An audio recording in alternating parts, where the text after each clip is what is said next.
Es 2024. Ya han pasado más de 23 años desde que se firmó el Manifiesto Ágil. Sin embargo, los procesos de implementación de la agilidad distan mucho de ser miel sobre hojuelas.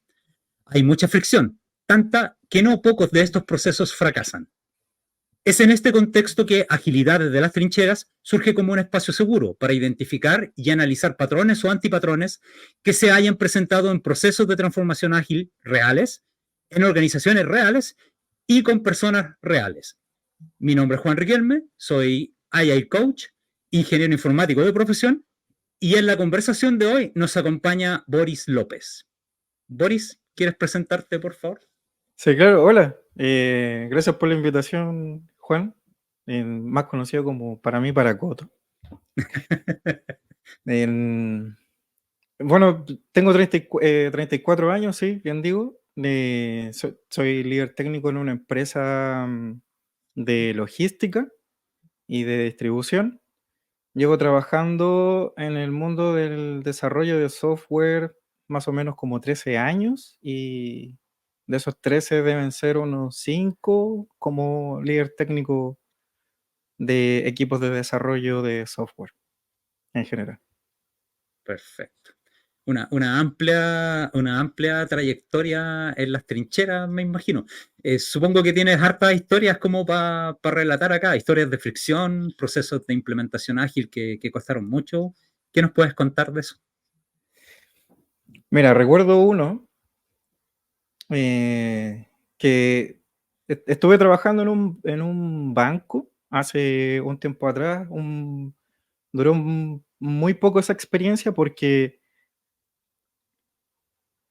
tenían la expectativa de que el rol o el cargo cumpliera como dos aristas, uno el desarrollo y la otra parte la implementación de la agilidad. Y en cuanto a los roces, yo creo que esa fue la vez que tuve más roces en un trabajo porque entre que tenía que darle asistencia al equipo de desarrollo, que estaba conformado como por 4 o 5 desarrolladores, la mayoría eran full stack, y que tenía que ir a hablar con el líder técnico que no pertenecía al equipo, sino que era alguien que estaba fuera del equipo, era como una especie de arquitecto, pero Como que un tenía el cargo de líder técnico. Era como un Y sí, era el oráculo, tal cual. Era el oráculo del banco. Y tenía que saber congeniar. Ah, bueno, y la otra arista que tenía era la parte de negocio, entonces tenía que saber congeniar las cosas, las necesidades del equipo de desarrollo, las necesidades del líder técnico y las necesidades del negocio. Y ahí lo más difícil fue que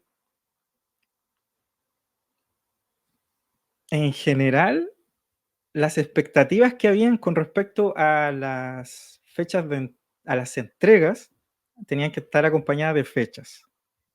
Ya. Y era medio contradictorio porque estábamos trabajando con agilidad, el equipo no tenía la suficiente experiencia trabajando en el marco ágil, por lo tanto no habían métricas que se acercaran a tener como una aproximación para hacer esa conversión entre esfuerzo y fecha. Ah, perfecto, te entiendo. No. Me imagino que el marco era Scrum. O estaban Era haciendo. como, sí, era como una especie de Scrum en realidad, Ya. porque no implementaban todas las ceremonias de Scrum, pero tenían cosas de Scrum. Pero un Scrumban o un Waterfall Scrum. Se convirtió en un Waterfall Scrum. Ya, entonces el equipo llevaba muy poco tiempo, claro, cuando recién estáis partiendo no tienes, yendo como a la métrica de Scrum, no tienen clara la velocidad del equipo, por lo tanto no es predecible aún decir en cuánto tiempo vamos a poder tener tal funcionalidad. ¿Es como eso? Exactamente, porque por ejemplo, me da la impresión de que a nivel en general, las personas que trabajan con agilidad en un principio piensan de que, como tomando en cuenta el tema de los pilares, que tiene que ver con que el software esté operativo, que tengan que responder al cambio y que las personas y las interacciones son más importantes que otras cosas. Se deja muy, se desvincula la parte de las entregas con un tiempo. Es como que se va aprendiendo en el camino y se puede hacer prueba y error.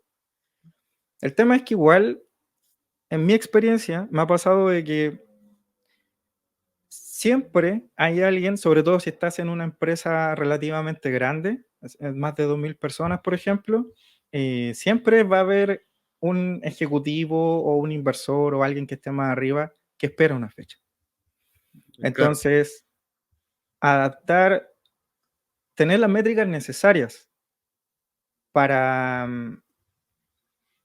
para decirle al ejecutivo, sabes qué, mira, posiblemente yo te tenga esto en esta fecha, se hace y se puede llegar a hacer, no es incompatible, pero es cuando ya el equipo tiene una trayectoria bien larga de trabajo, ¿ya? con un equipo conformado, con varios sprints, hablando de Scrum, ya cursados y tiene ya cosas consolidadas.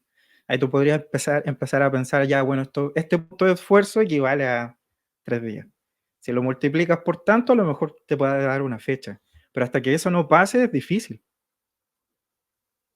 Claro, y generalmente una queja que yo he encontrado harto, que en realidad tiene una solución, pero que he visto harto, es como que no tienen esta visión de la carta GAN, que todos los que hemos usado una carta GAN saben que la carta GAN es un instrumento muy mentiroso. Porque cada reunión que pasa, porque, bueno, primero se toma como que fuera una carta de navegación y que eso está escrito más o menos que en piedra, Mm, pero todos sabemos que reunión a reunión esa carta se va modificando porque pasan cosas, en todos los proyectos pasan cosas. claro, Pero sin embargo, el poder tener una carta Gantt para la gente que toma decisiones, para la gente que tiene que estar prometiendo con el nivel de arriba una fecha de entrega, te da un norte y te dice, ya, si yo te digo, mira, esto va a estar listo el 5 de septiembre, ok, a mí me queda esa fecha, la puedo ubicar en como mi calendario, ¿cachai? Pero además tengo claro que puede haber algún margen de error, claro, que puede que esté un poco antes, puede que esté un poco después, pero tengo ese como norte.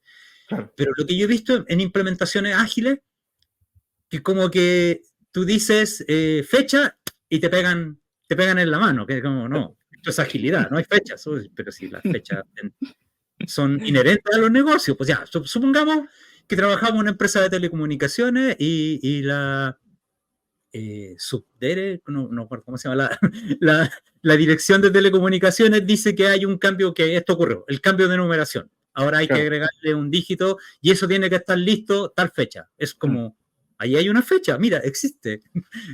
Tu modelo, tu marco de trabajo no considera fechas, pero en la realidad hay fechas. claro, Entonces, hay instrumentos que te permiten eso. Tú puedes tener hojas de ruta y hay una técnica que tú podías aplicar, una actividad que se desarrolla al principio, que yo normalmente lo hago con mi equipo al comienzo, que es el release planning, que bien, como que ya, de alguna manera, con un Inception o con algo, tenemos un backlog con un montón de historias y el equipo es capaz de estimar esas historias primero con, no sé, como es un equipo nuevo, primero lo estimamos con técnica de tallas de camiseta para mm, tener como una comparativa entre las historias, ¿cachai? Y después eso lo pasamos a números de Fibonacci y ahí un enjuague podía hacer y ya por lo menos sabes cuánto un desarrollador es capaz de entregar en un día de trabajo, en una jornada. tal cual. ¿Cachai? Entonces ya eso te permite tener una comparativa y tú agarras una pizarrita, ya sea en Miro o ya sea una pizarra real, y ponen estas historias ordenadas en sprint. Se revisan la dependencia, qué tiene que ir antes, qué tiene que ir después, obviamente las prioridades, qué es lo que se espera salir antes, pero tú lo ordenas. Y con la información que tienes al principio, que es una información bastante gruesa, no hay mucho detalle, las estimaciones también son gruesas, tú podés decir, mira, la primera liberación de este producto, que va a ser el MVP, te lo puedo tener en 10 sprints. Vamos a trabajar con sprint de 2 semanas, por lo tanto estamos hablando de 5 meses, no, sí, algo así, Sí, sí, algo así. Entonces, eso ya te da un norte. Ya sabí ya que el login va a estar listo la semana 4, que el resto de las cosas va a estar distribuido en el tiempo.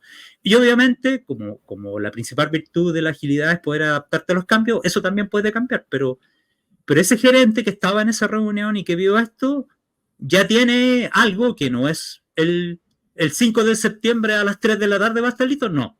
Pero él sabe más o menos que en 10 sprints más esto va a estar disponible, ¿cachai? Y cuando vaya a una reunión y le pregunten, ¿cachai? Él va a decir, mira, lo que se está estimando por ahora son 10 sprints, eso puede variar porque no vamos a adaptar a los cambios, ¿cachai? Y la información que tenemos ahora es una información que no está refinada. Pero Claro. ya hay un norte, ¿cachai? Entonces, como eso yo he visto harto que en organizaciones donde implementan la agilidad y que están recién partiendo y como todavía tienen muy poca experiencia, no hacen eso. Como que es que el manifiesto ágil es como medio rupturista y es como medio anti-gerencia. Como que los gerentes son malos, los plazos son malos, pero en realidad a uno se le olvida que en la bajada del manifiesto ágil dice, a pesar de que los elementos de la izquierda son importantes, nosotros creemos que los de la derecha son más importantes, ¿cachai? No dice voten todo lo demás, sino que, ojo, pónganle más esfuerzo a esto, pero a esto no me lo dejen votado. Sí, tal cual, es una mala interpretación, de todas maneras, sobre todo porque yo creo que como todas las cosas en general en la vida, todo tiene su contexto, todo, y el contexto es muy importante, quizás lo más importante porque eso te va a dar una pauta de cómo tú tienes que desenvolverte o quizás em, proceder frente a algo. Entonces, si estás en una empresa grande y quieres implementar agilidad, probablemente te tienes que adaptar a ese tipo de escenarios que acabas de decir tú de fechas. Es, no es tu empresa. Por lo tanto, te tienes que adaptar a alguien que posiblemente sea un socio capitalista que esté invirtiendo su propio dinero para hacerlo crecer, porque tiene sus propios intereses y da igual. Él puso esa plata. Entonces tienes que prestarle como algún tipo de garantía y las garantías generalmente están asociadas a fechas. No así en un contexto distinto en donde hay situaciones de startups o pymes en general, hablando de Chile.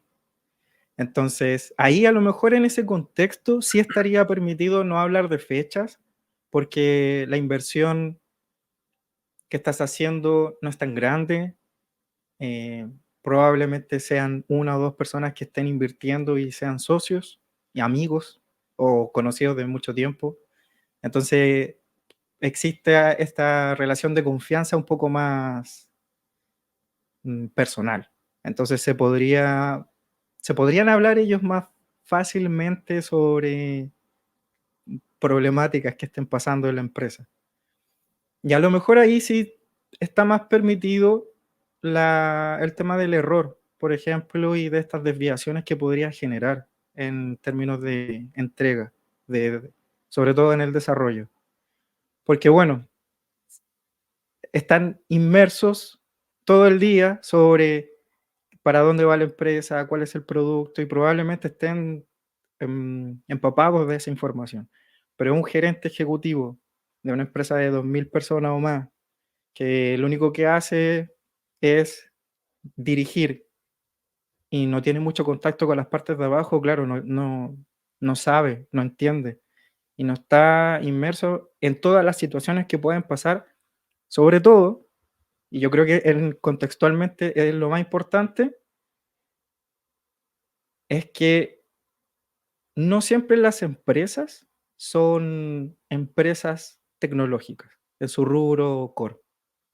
Entonces, intentar implementar algo que viene del mundo del software, de los 1 y 0, algo abstracto, por ejemplo, a un retail o un banco, claro, no, son contextos distintos que se pueden complementar e intentar arreglar para que tengan algún tipo de sentido y que salga algo bueno de ahí en adelante, pero tiene que pasar por un proceso de adaptación, como dices tú. no va a haber mucha fricción sobre tu pregunta, por ejemplo, porque es natural. O sea, el manifiesto ágil nace del mundo del software. El Sí, retail, los a lo bancos. mejor podríamos estar hablando de Toyota, por ejemplo, pero tampoco es retail, ¿me entendés? Y claro, y Toyota ya estaba con esto en los años 60, ¿cachai? Y son japoneses, es una cultura distinta. Y de hecho, no sé, Scrum y todas estas cosas tomaron como referencia lo que hizo Toyota, ¿cachai? Todos estos papers que habían, que sirvieron para armar, como por ejemplo la metodología de Scrum y que ellos ya venían implementando de mediados de los 90. O Claro, sea, básicamente el manifiesto ágil fue como ponerse de acuerdo en definir como un conjunto de prácticas, de técnicas, de valores, ¿cachai? Y ponerle un nombre. Pero, pero claro, o sea, Japón, por eso Lean tiene como tantos puntos de intersección con mm, agilidad, que parece que fueran del mismo mundo, pero son dos mundos distintos. El Lean viene de la manufactura, agilidad viene del mundo del desarrollo de software. Ahora, habilosamente o habilidosamente, los dueños de Scrum están vendiendo Scrum para muchas cosas más que no son desarrollo de software, en recursos humanos, y han adaptado la guía para que sea compatible con esos mundos. claro, sí, Pero, exactamente.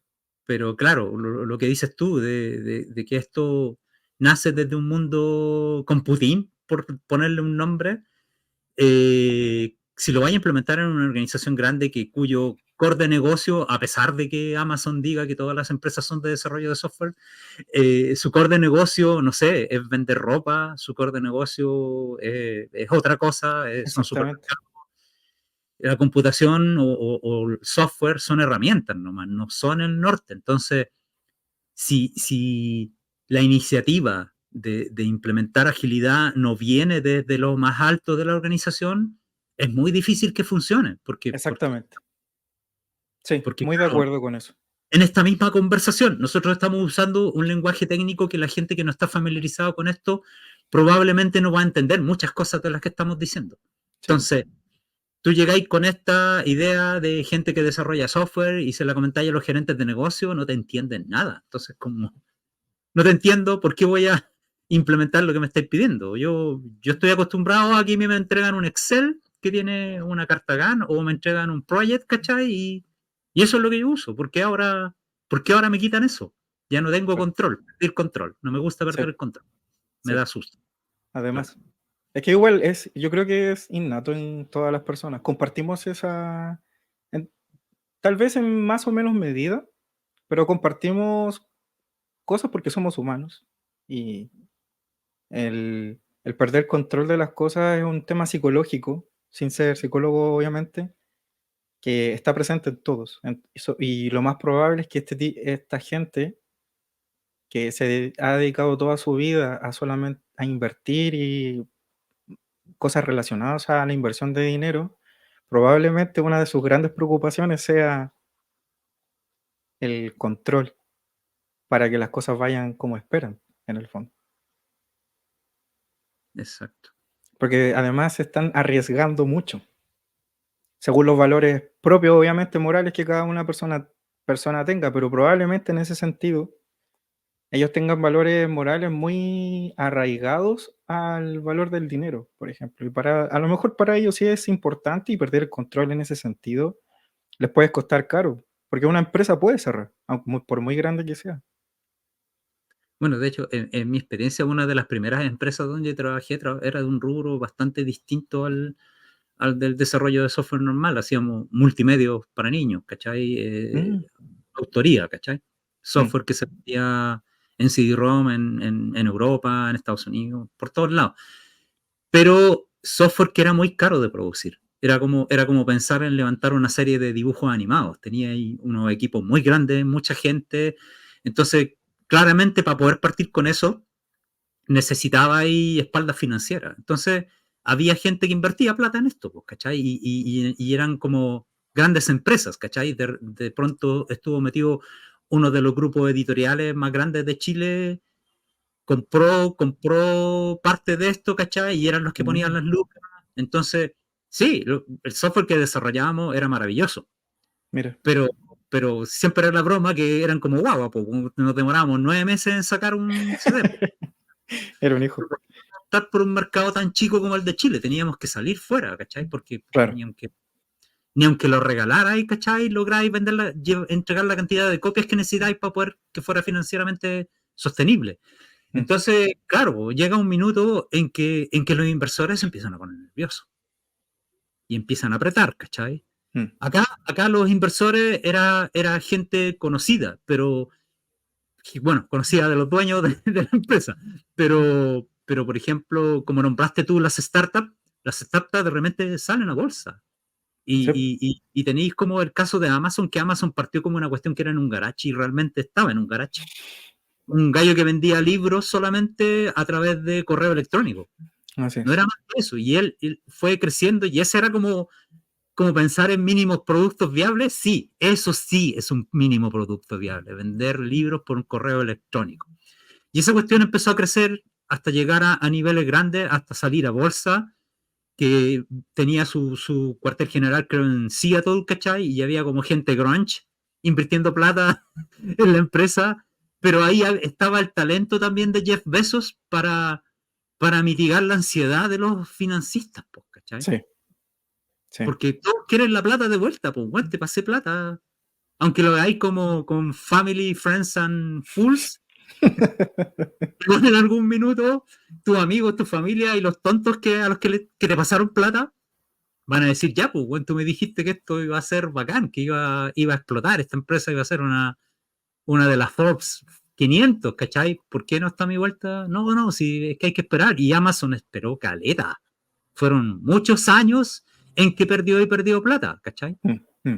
Entonces, hay algo que tiene que ver con el talento también de los dueños para poder negociar con los inversores y claramente no siempre se puede, porque llega un punto en que la paciencia se acaba, porque todo esto, todas estas ferias como de emprendimiento, no sé, como aceleradoras, ¿cachai? Que hay, en realidad, gran parte de esos inversores no están interesados en tu producto.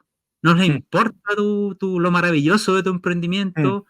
Ellos están ahí porque olfatearon que tu emprendimiento puede generar plata. Claro. Por eso son inversores, ¿cachai? Sí. Entonces, se quieren quedar con una tajada de tu negocio, quieren tener plata de vuelta, ¿cachai? Y es como jugar en la bolsa, ¿cachai? Como, ok, voy a invertir acá, y a dos le voy a pegar el pato, el palo, ¿cachai? El palo al gato. Con dos de estos voy a ganar caleta de plata y voy a sustentar todo lo otro que no ganó plata. Entonces, como no les importa que la cuestión se haya pique, pues, ¿cachai? Pero van a empezar a apretar en algún momento porque pasa con las inversiones, pues, ¿cachai? Sí, claro. Es que también es parte de la naturaleza humana, pues es un tema de confianza. Las confianzas se rompen, puede pasar. Oye, y acá te voy a hacer una pregunta que es como un poco parte de mi hipótesis, porque no sé si hay cachado, pero particularmente este año, y creo que desde finales del año pasado, se está hablando de la crisis de la agilidad, ¿cachai? ¿Ya? Y uno puede ver un reflejo en eso en la cantidad de compañías que están despidiendo a los roles ágiles, ¿cachai? Echando a los coaches, echando a los Scrum Masters, incluso a los POs que ya no son POs, que van a empezar a ser jefes de proyecto de nuevo. Eh, yo tengo como una impresión de que desde algún punto es como todo este tema de que los equipos sean felices se volvió como el norte. Y esto Ya, creo que lo hablé en el episodio anterior. ya. Que es como, ok, sí, a mí me gusta que los equipos sean felices, ¿cachai? Me encanta trabajar con gente, pasarlo bien, ¿cachai? Como que estemos todos contentos, bacán, pues, bueno, es como son las ideas. Encuentro yo que la gente es más productiva cuando está contenta con lo que hace. Pero ahí viene el punto.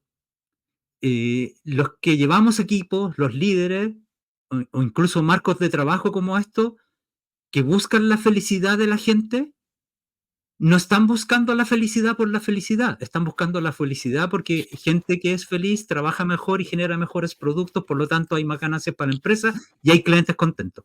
Sí.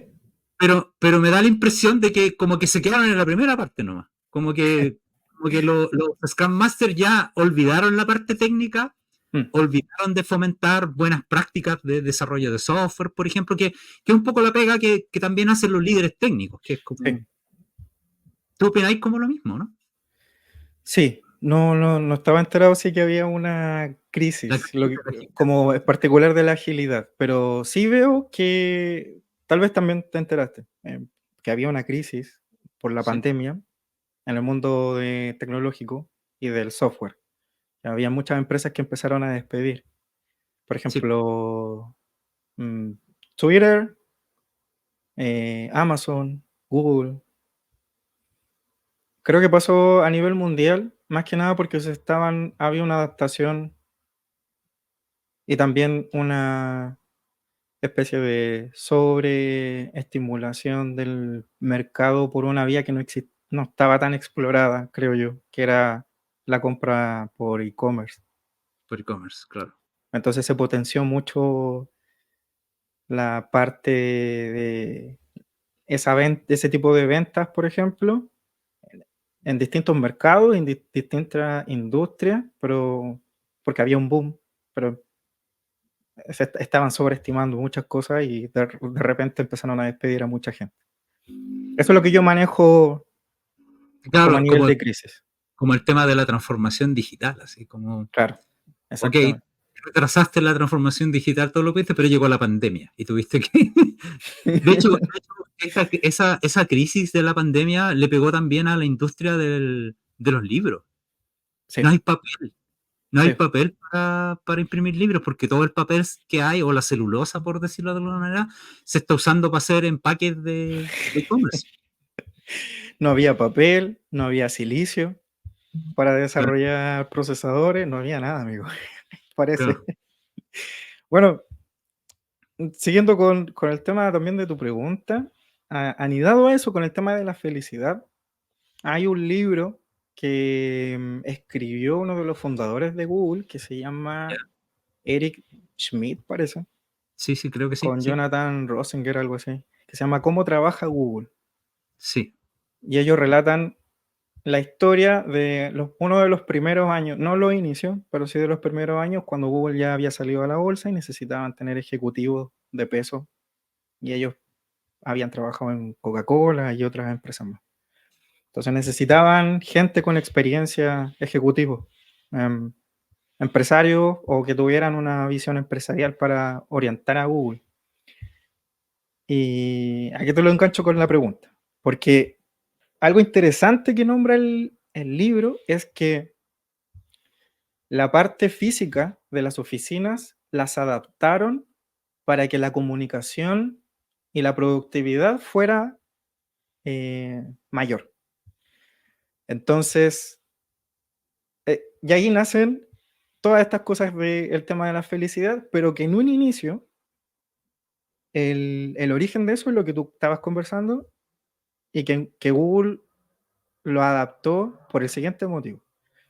Echaron abajo la mayoría de las paredes que habían o los cubículos que estaban trabajando la gente porque necesitaban comunicarse mejor. Si tenían que ir a conversar un desarrollador o un líder sobre un equipo técnico con el gerente del área, no podía haber una puerta porque necesitaba comunicarse de una con la persona. Entonces, una de las mejores formas para poder comunicarse con alguien es que no haya nada entre medio. Y las paredes y las puertas, por muy obvio que sea, igual genera un tema psicológico de distancia. Claro. Entonces, lo primero que hicieron fue sacar todas las cosas que generaran ese tipo de disrupción. Y aquí está la parte interesante. Los desarrolladores, para ellos lo que hicieron fue en su mesa, en sus metros cuadrados de trabajo, además de tener una mesa, un computador y una buena silla, les tenían muy cerca y adaptaron todo eso en términos arquitectónicos físicos, el baño, los lugares para comer y los lugares para dormir. Entonces, eso lo hicieron con el objetivo de que el tipo o la tipa estuviera la mayor cantidad de tiempo sentado desarrollando. No había otro motivo. Y eso es productividad. Claro. O por lo menos ellos lo veían así. Y después se empezaron a generar más espacios que ellos ocupaban normalmente para, bueno, a ver, ¿qué querés? No, es que echo de menos a mi familia. Trae a tu familia. Y ahí les Trae tu tenían. Trae a tu perro. Es que no me queda muy lejos. No te preocupes. Departamento. te pago. Departamento, exactamente. Tráete a toda tu familia una vez al mes y pasa tiempo con ellos. Es que también nos dan ganas de repente de jugar. Bueno, y la adaptaron a una sala, un espacio donde habían flipper, videojuegos y qué sé yo. Entonces, en resumen, esas cosas nacieron porque querían tener a la persona trabajando, ojalá 24/7 o la mayor cantidad de tiempo posible, por el objetivo de aumentar la productividad y sobre todo que la persona estuviera ahí. El tema de la felicidad, estoy totalmente de acuerdo contigo, claro. Tenían en cuenta el tema de la felicidad, pero Pero el comunicar, objetivo no era que las personas fueran felices. El la objetivo felicidad, era producir. claro. Claro, y por otro lado, también es pega que es creativa, ¿cachai? Pues, Mm, y es pega que busca aportar valor. Entonces, totalmente de acuerdo con que una estructura así de oficinas es la más adecuada, pero no todos los negocios están hechos para aportar valor. Es como que toda esta cultura del emprendedor es como tú tienes que aportar valor. Pero si yo soy un empresario que trae containers de China y los compro bueno, a 2 pesos cada cosa y 100, ¿cachai?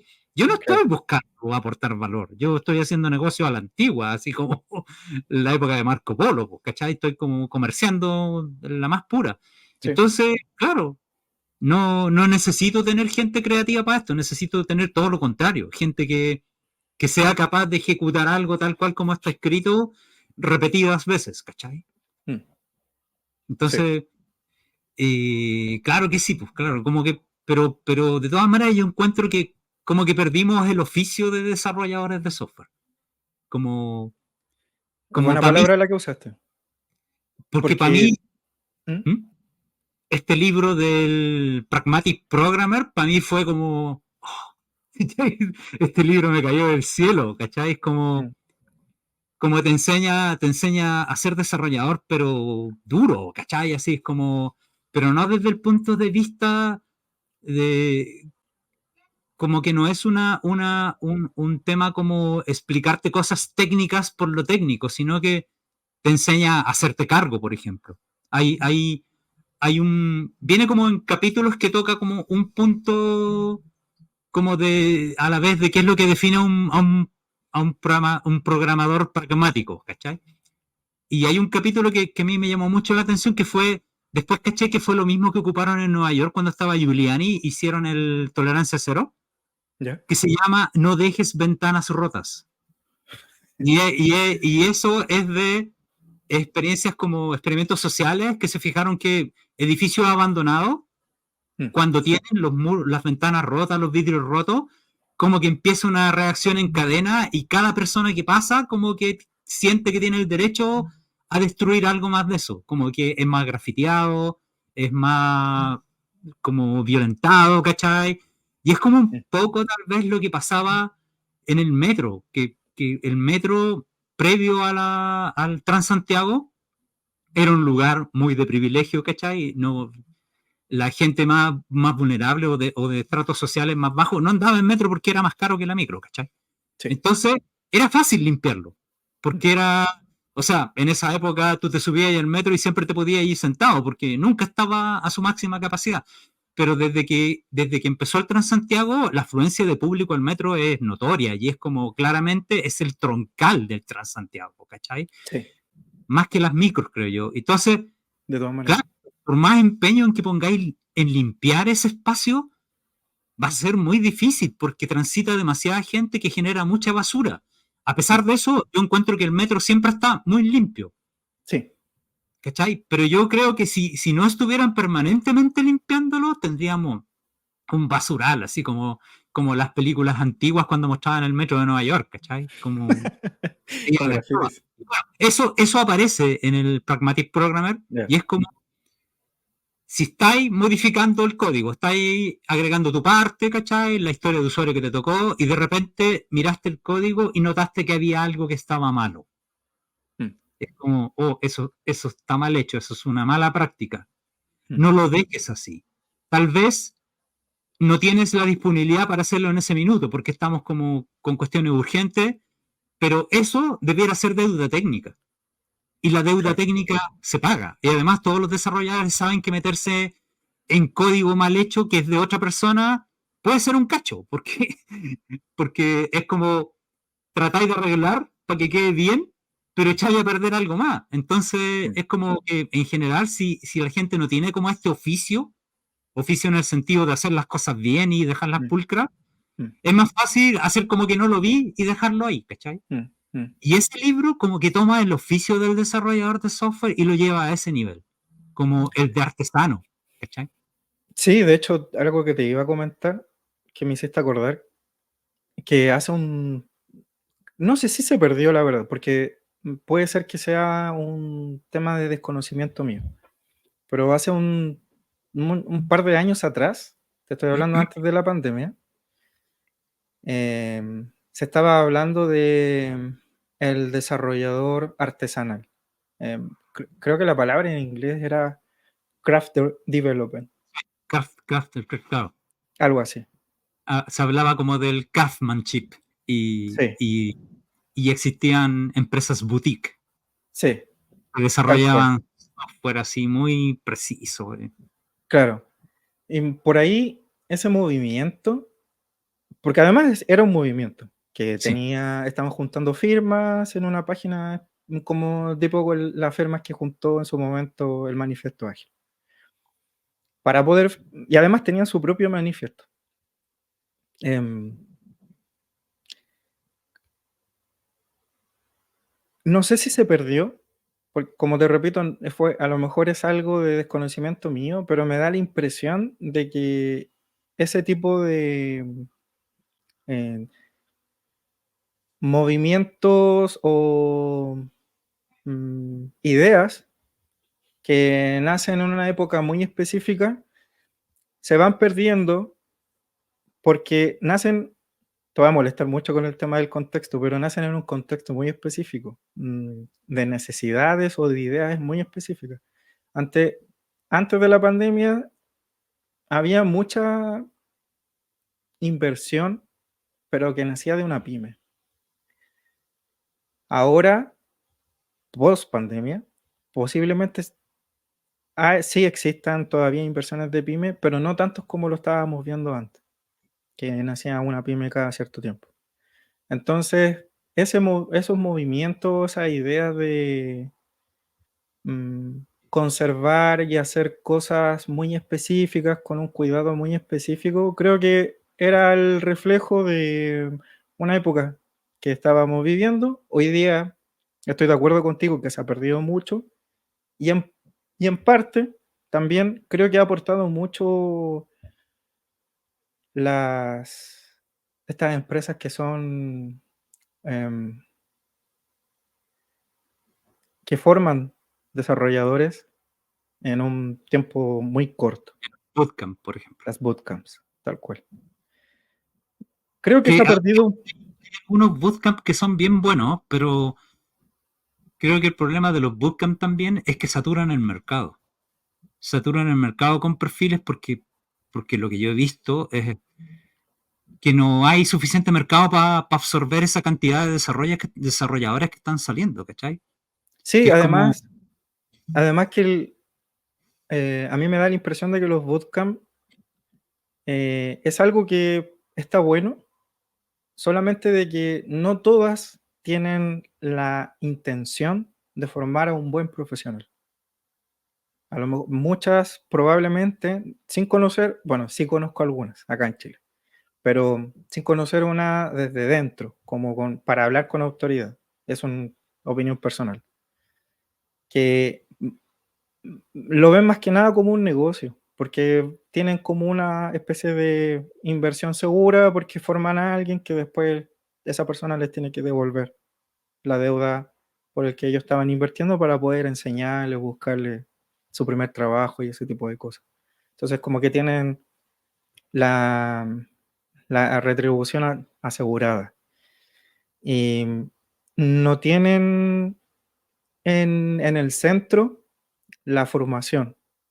Y entonces el problema no es el bootcamp como concepto, sino que es las bootcamp que hacen mal las cosas, no tienen en el centro la formación del profesional, y después cuando esas personas se meten en estos bootcamp y salen al mercado a trabajar, probablemente tengan muchas falencias porque no las formaron bien.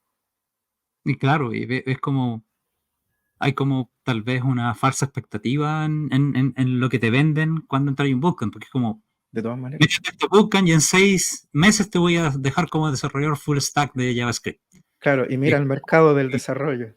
claro, y es como, ya, ok, pero en 6 meses, ¿qué tanto alcanzáis? Sí, podía aprender bastantes cosas, pero yo entiendo también que este tipo de instancias surgen como una respuesta también a una problemática que tienen las carreras. O sea, si tú estudias informática, creo que hoy en día lo mínimo que te demoráis son 5 años en salir de eso.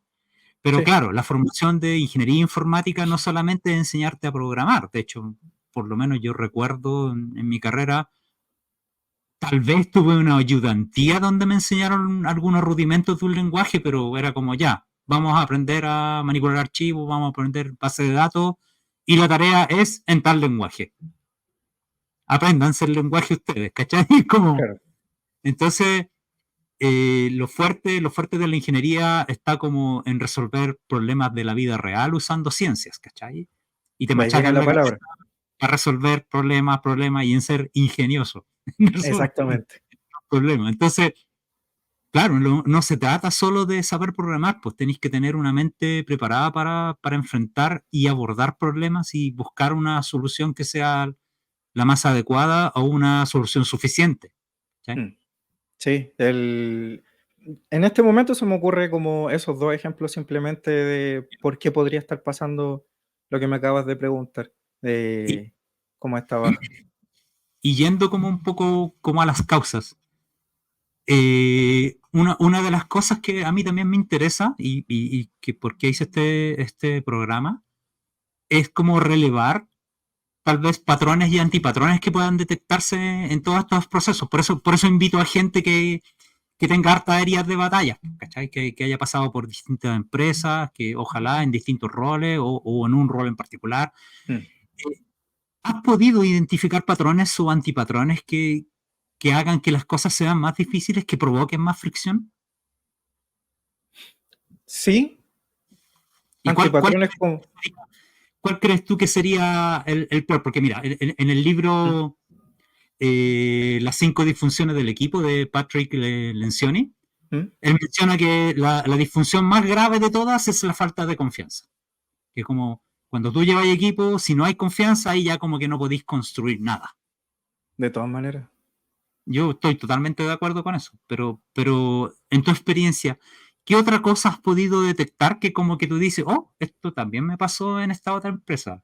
Y también quedó la escoba cuando pasó esto. ¿Qué cosas así has podido detectar y cuál crees tú que es la peor de esas?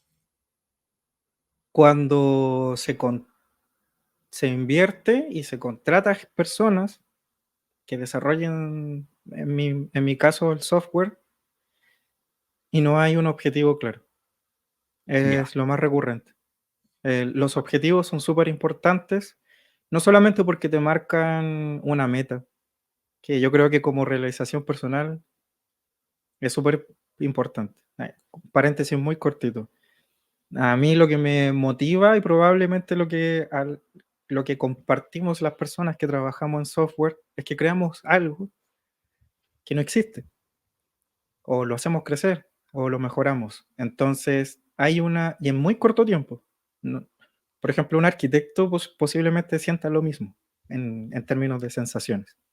Porque después puede ver el edificio o el monumento, cualquier cosa que haya hecho, porque lo diseñó y lo llevó a cabo. Que pasáis por una cafetería y decís, oh, esa silla la diseñé yo.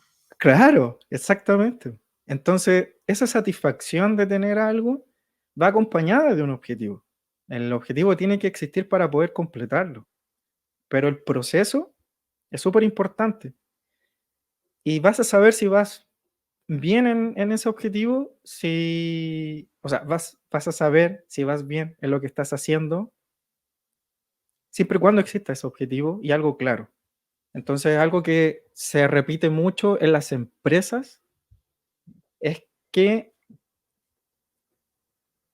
no hay alineamientos sobre la forma de trabajar y no hay objetivos claros.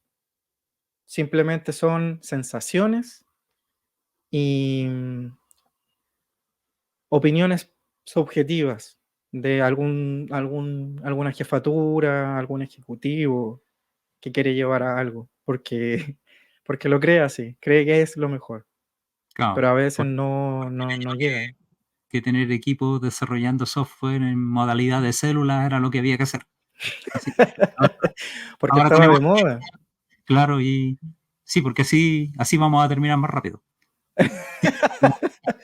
Sí, porque hay una Y- confusión entre agilidad y velocidad. exacto. Porque Exactamente. yo creo que el nombre agilidad mandó todo por el caño. Porque yo siempre cuando así como alguien me conversa, ¿y tú qué haces? No, yo trabajo en agilidad. Mira. Ah, ya, ya. Entonces aprovecho de preguntarle en algún minuto de que, qué imagen se le viene a la cabeza cuando uno dice agilidad o ágil. Y en general la gente me dice alguien rápido o alguien corriendo. Y es como la imagen mental así, ágil, Usain Bolt, ¿cachai? Cuando en realidad Claro. tiene que ver más con un gimnasta, con un Tomás González, se llama el gimnasta chileno, Sí, o Nadia Comaneci, no sé, sí. no conozco tantos gimnastas, son los que se me vienen a la mente. Y una vez me robé una definición de agilidad que publicaron en Twitter, creo que fue el Agustín Villena el que la puso, Ok. que dice que agilidad es la capacidad de cambiar de dirección de manera rápida y precisa, que es lo que hace un gimnasta en las barras, por ejemplo, Claro. que va girando para un lado y de repente para y va para el otro, ¿cachai? Y después se da 3 vueltas y cae parado, ¿cachai? No algo como que tú te paráis en una pista y te vais corriendo a toda la velocidad que podís hasta llegar al punto B que está al otro lado. Mm, Y bueno, yo creo también que Scrum tiene harta culpa de estos malos entendidos, porque la métrica de Scrum se llama velocidad, mm. no se llama tasa de desarrollo, no se llama velocidad. Es como, Sí. y por otro lado, se trabaja en sprints, y sprint significa un pique de Una 50 carrera metros, rápida. carrera rápida, ¿cachai? Entonces, Mm, como esa imagen está como muy, muy incrustada, como, mm. uy, me dijeron que con agilidad yo iba a terminar más rápido. Mira, si tú ¿Cómo te tienes explico? súper claro lo que tienes que hacer y sabes perfectamente cómo hacerlo, Mm.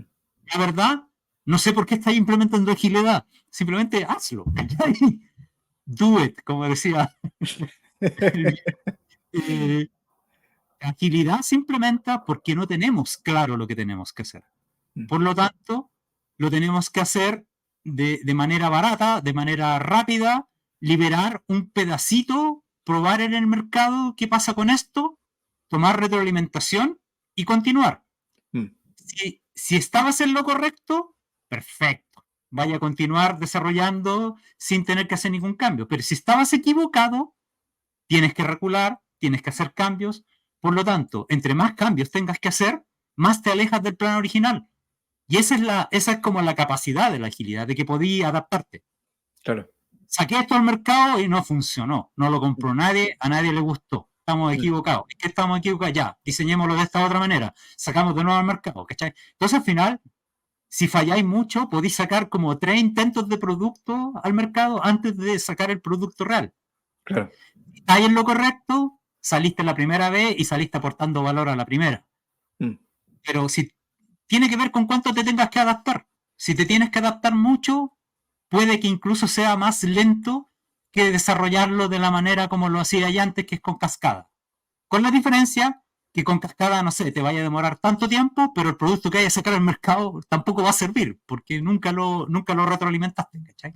Además, de ahí nació una disciplina súper importante que es para poder tener retroalimentación de lo que se está haciendo, que es la experiencia del usuario.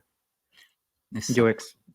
Es como la etapa previa. Antes de ponernos a construir, vamos a preguntarle a la gente si le tinca que hagamos esto.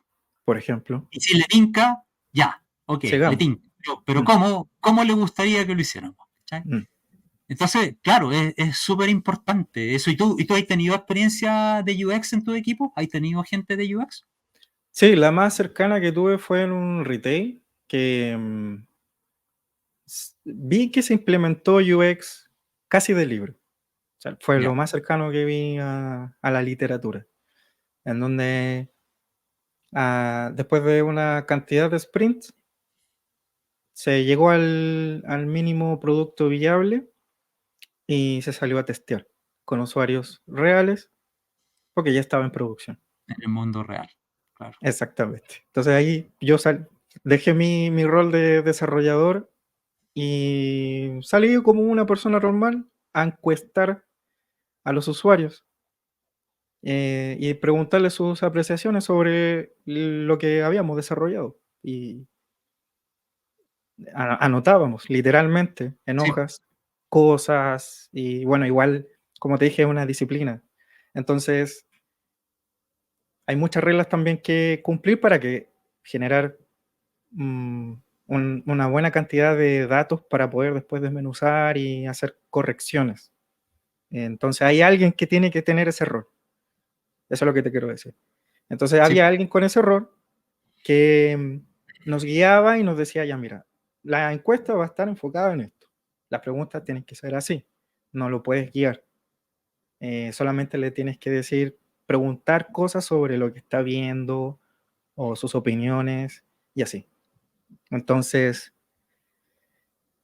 ¿por qué eso es importante? Porque la mayor cantidad del feedback que nosotros capturamos de todas esas encuestas, que también no fueron tantas, fueron 12 personas, nos sirvió para decir, sí, vamos en un buen ritmo, sigamos en esto, y eso como que se validó al final, la hipótesis.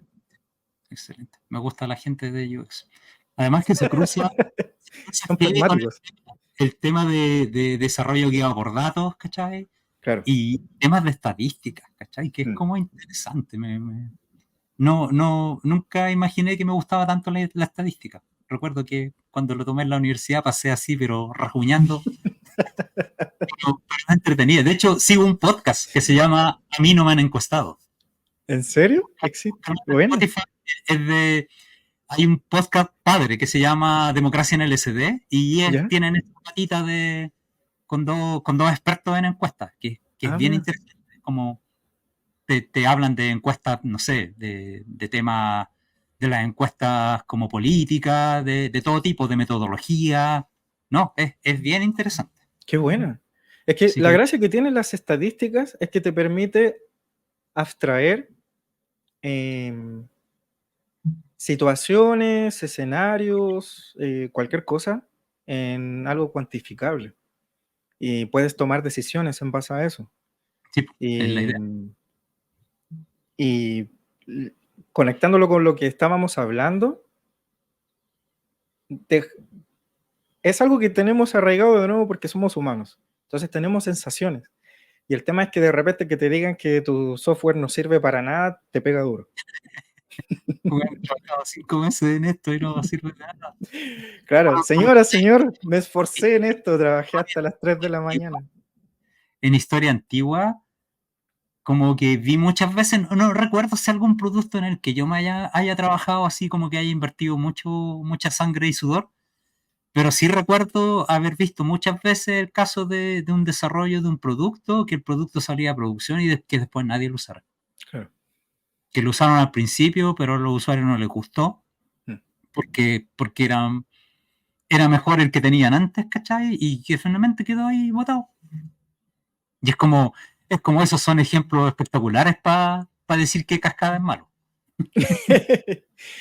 Es que Cascada tenía un sentido también, pues. Es que La gracia... está el paper. Hay un paper de eso, que es como del año 71, creo. Mm, A finales de los años 60 hubo una crisis del desarrollo de software. Que, bueno, tiene que ver como que en esa época los desarrolladores de software eran como artistas, ¿cachai? Es como, claro. les decía, digo, ¿cuándo va a estar terminado? Cuando esté terminado, ¿cachai? Igual que Miguel. Pero trataron, entonces ya la industria ya no podía más con eso, pues, bueno, porque no había predictibilidad, ¿cachai? Porque no había una continuidad. Entonces salió esta propuesta metodológica. Lo divertido es que en las conclusiones del paper, el gallo dice, ya, esta es la metodología, son etapas sucesivas. Él describe como 7 etapas sucesivas. Esa es la cascada de verdad. Pero en las conclusiones dice que él piensa que la metodología puede ser no muy efectiva porque le encontró bugs. Dice que la etapa de testing está muy al final y muy separada de la etapa de iniciales, ¿cachai? Que esto Claro. habría que corregir eso, pero parece que nadie leyó las conclusiones y simplemente se tiró de cabeza a implementar porque era la metodología que había, porque no había metodología de desarrollo. Sí, de hecho, me hiciste acordarme de un libro que estudié cuando estaba en ingeniería en ingeniería en informática, estudiando, que es el Ingeniería de Software de Roger Pressman. Pressman, sí, eso es muy antiguo. Con eso estudié yo en la universidad. Ya, yo también. Y la gracia es que una vez, bueno, en ese momento era chino, ahora lo entiendo, pero me hiciste acordarme de que hay una parte que te habla de procesos de ingeniería, y uno era waterfall, pero después te hablaba de iteration, y era como una cascada, pero invertida. Sí, En distintas etapas. Habían Sí. prototipos, pero había uno que era como en espiral, pero que en el fondo eran cascadas sucesivas, no era.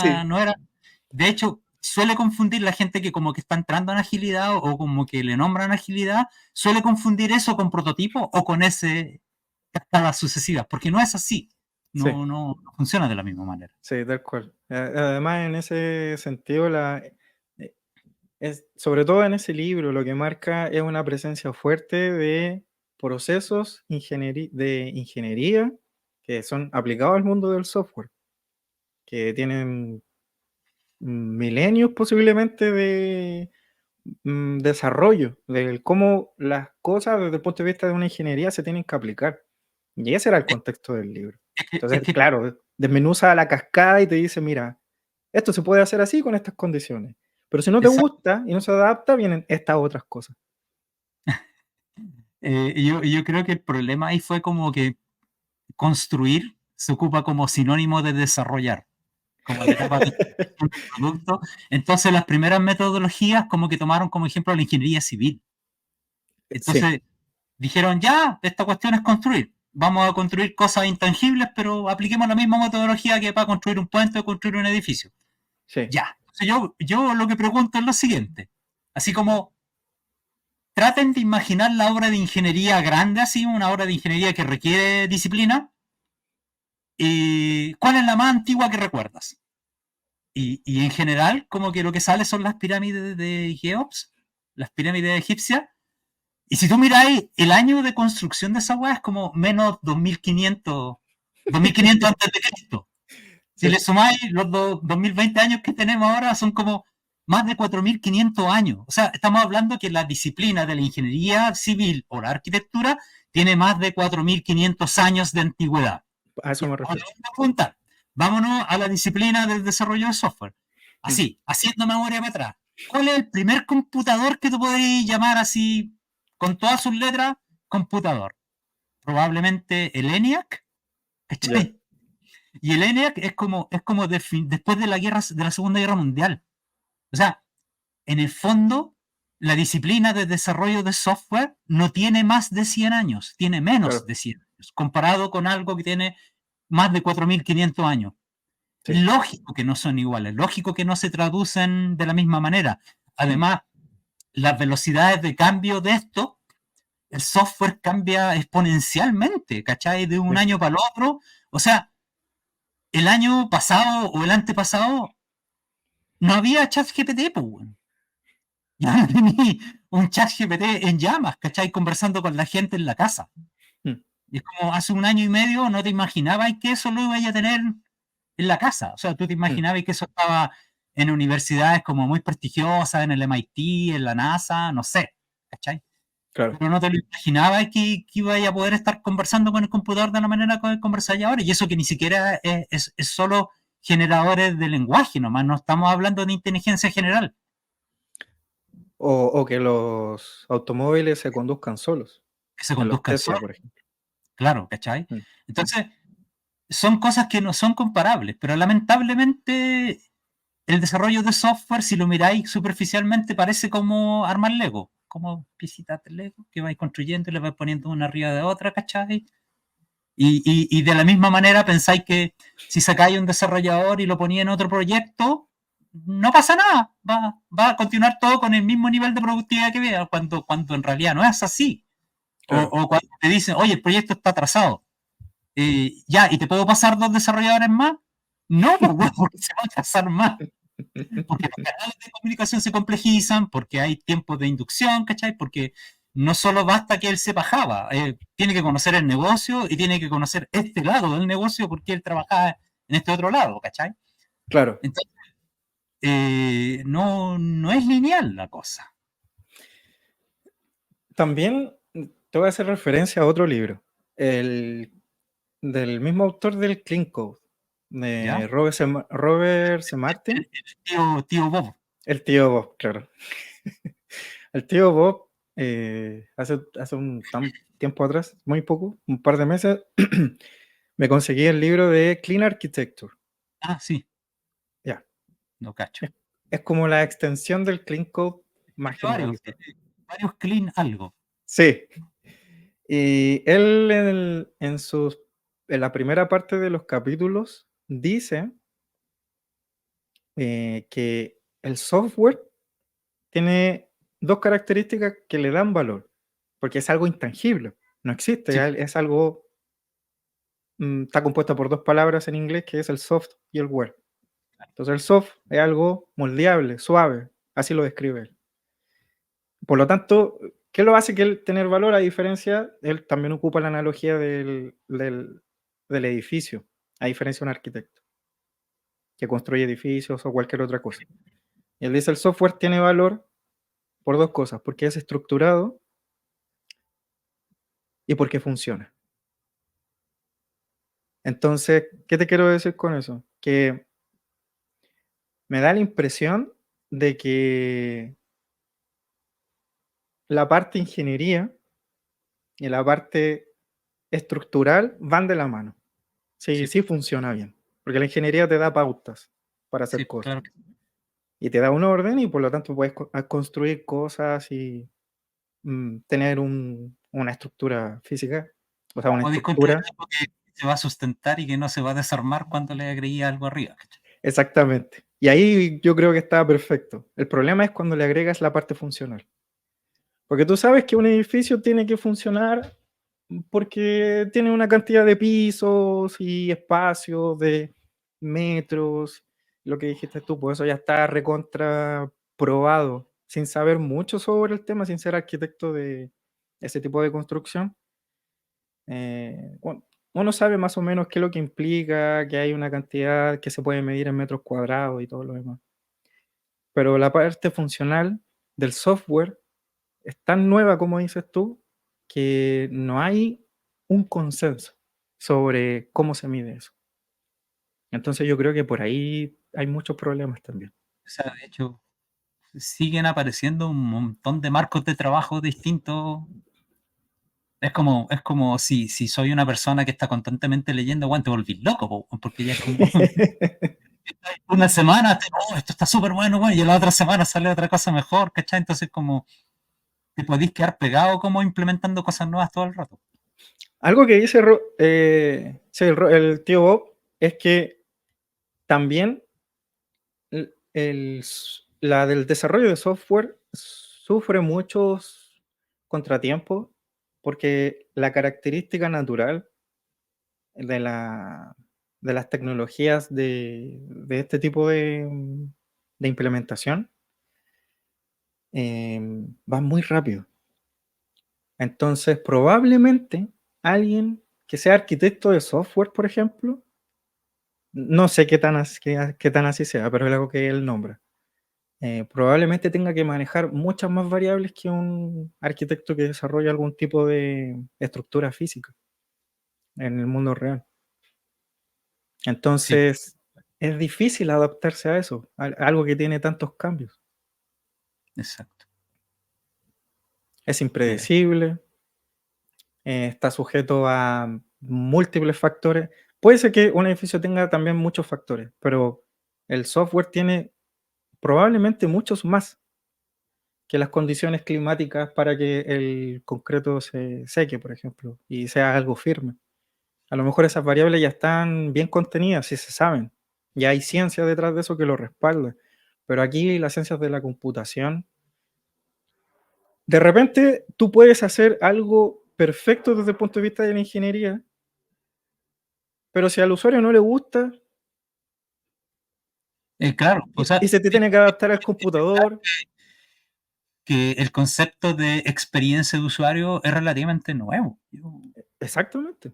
De hecho, si tú vas como a las empresas, todavía es muy común que muchos profesionales confundan el diseño de experiencia de usuario con el diseño de interfaces de usuario. Mm. Como que son sinónimos, ¿cachai? Pero es como, sí, po, es nuevo, ¿cachai? Es De como hecho, el cargo va con los dos acrónimos, UX, UI. UX UI, claro. Oye, y yendo como mirando desde la otra vereda ahora, Mm. ¿algún patrón que hayas visto repetido por ahí que ayude a que el proceso se destrabe o que sea menos doloroso?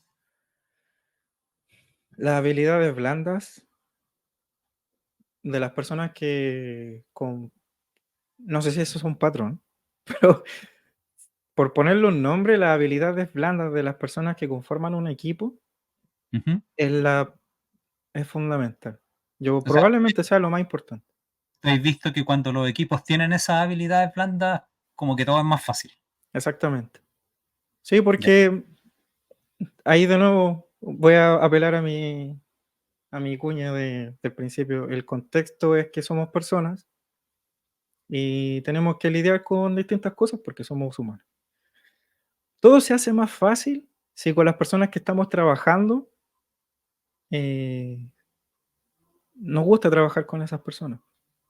Puedes tener al peor jefe de la vida, pero si tus compañeros de trabajo son buenas personas, se dan ánimo y están ahí contigo, conformando ese equipo y se apoyan y todo ese tipo de situaciones que se dan en un equipo de trabajo, sea cual sea, es mucho más llevable, mucho más.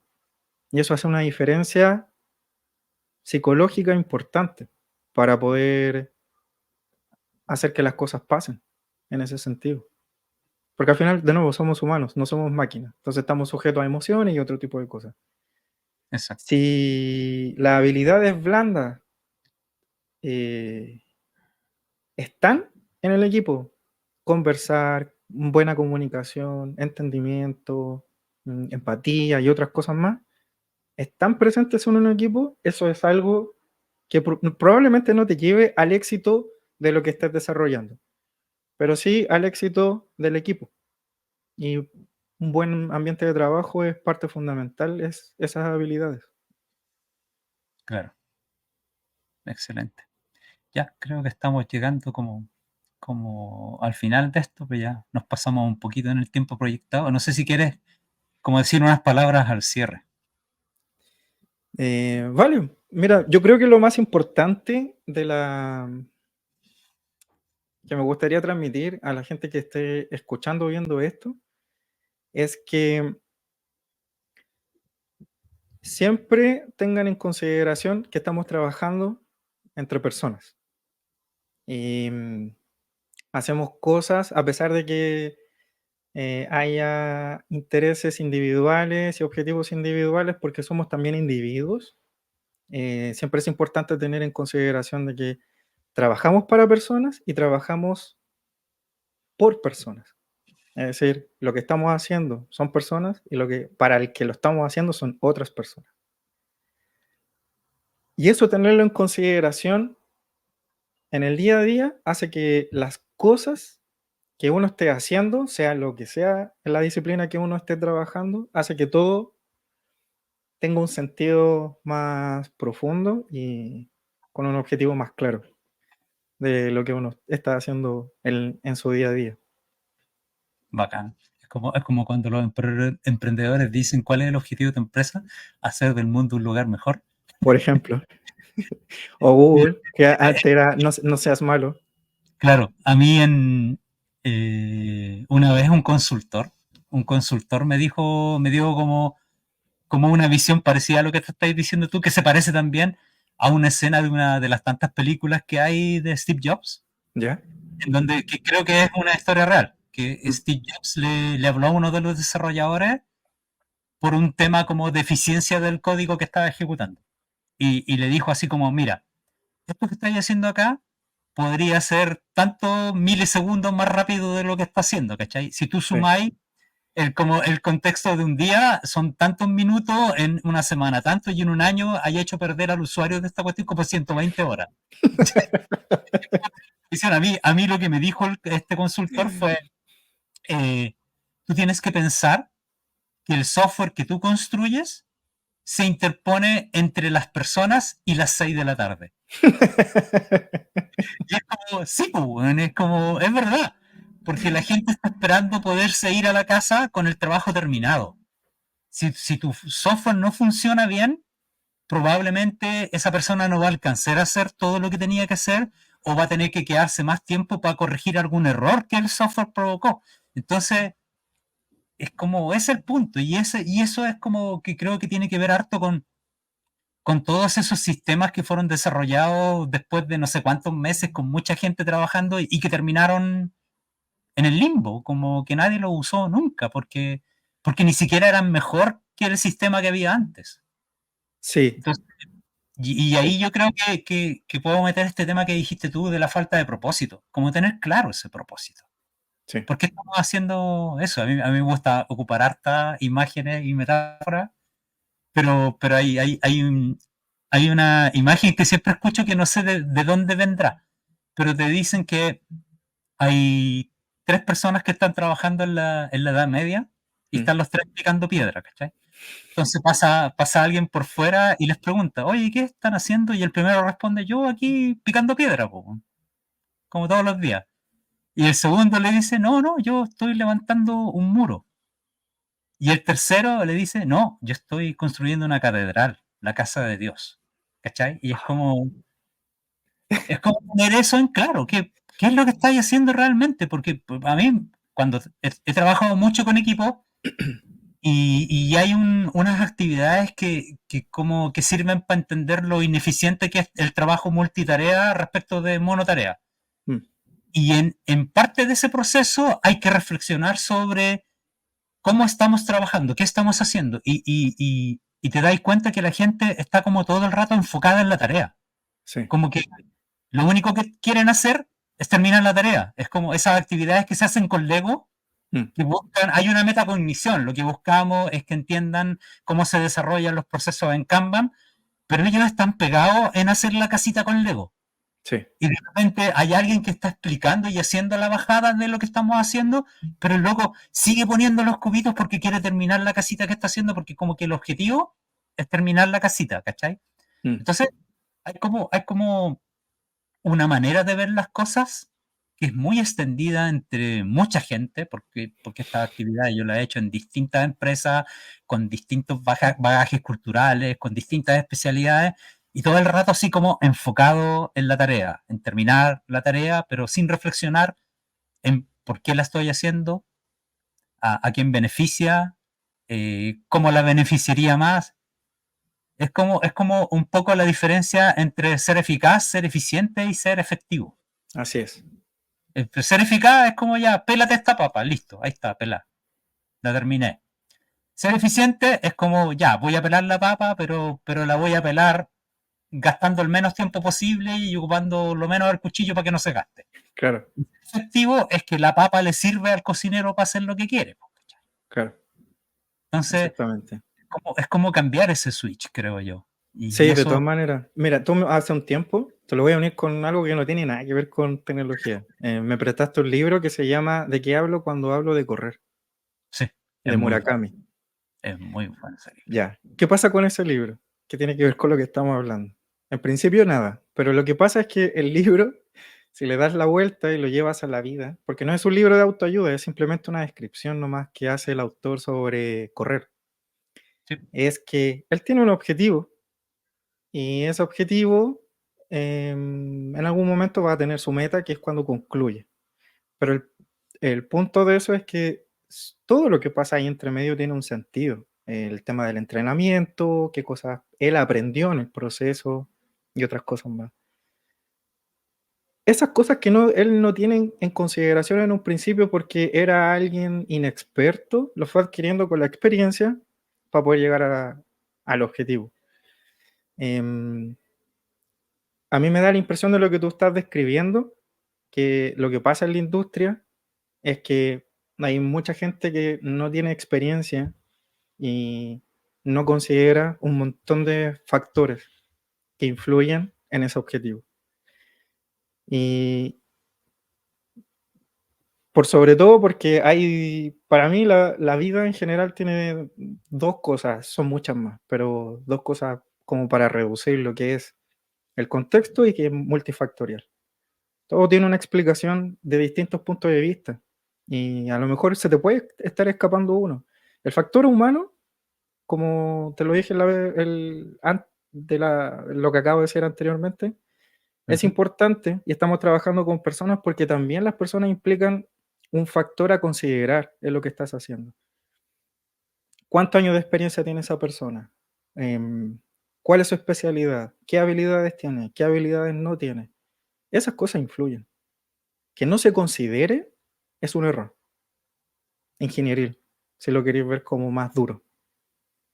Y eso debería estar siempre considerado en todo para que las cosas tengan éxito. Sé que no se puede hacer todo ni saber todo, pero reducir los riesgos y los errores significa de contemplar las mayores cantidades de cosas que sean posibles para poder completar ese objetivo. excelente.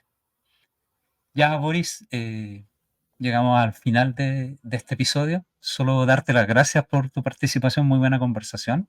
Y bueno, al público que nos ve o nos escucha en los canales donde sale esto, recuerden, esto es Agilidad desde las Trincheras. La próxima semana tendremos otro invitado. Muchas gracias. Adiós.